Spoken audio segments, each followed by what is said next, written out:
Hello students, this is exercise number 6 of the Progressive Monthly Magazine November 2021 on the speed of 100 words per minute. Start. Telecommunications is a vital infrastructure for the development of the economy. We have taken a series of measures to open this sector for private investment and provide a level playing field. We shall announce a new telecom policy soon to achieve a quantum jump in this sector. The global mobile personal communications service has already been permitted and the Iridium project has been launched on November 1 as scheduled.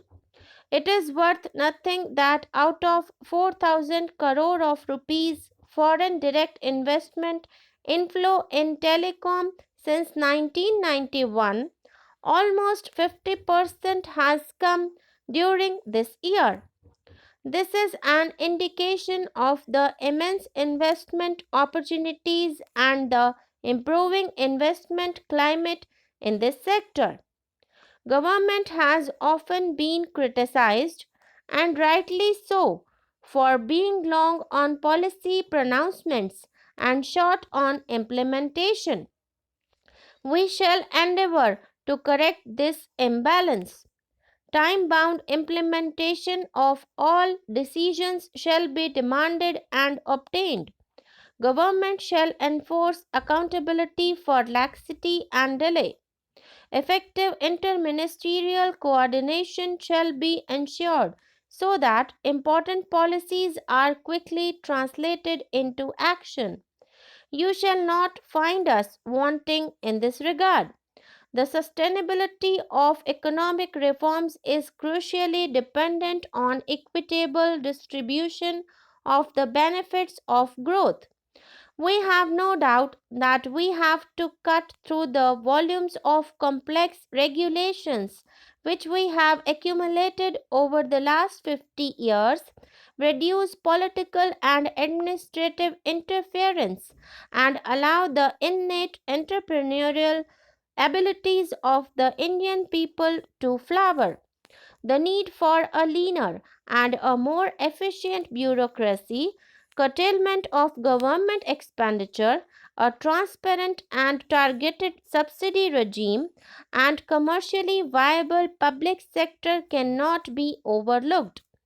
We recognize that increased competition brings in greater efficiency, lowers cost of production, and provides more and better goods and services to consumers.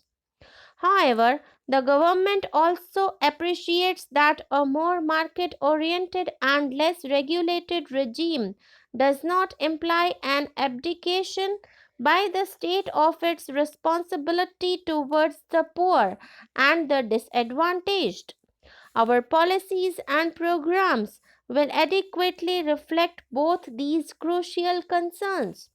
Sustainability of reforms in any country is also critically linked to the popular support base of such reforms. The support base would be fast eroded if reforms fail to deliver broad based employment generating growth and make a perceptible dent on poverty. In this context, I am happy to say that reforms in India have indeed been successful not only in preserving this popular support base but in strengthening it further. In the largest democracy in the world, reforms have not only stayed on course but also actually accelerated even with changes in popularly elected governments.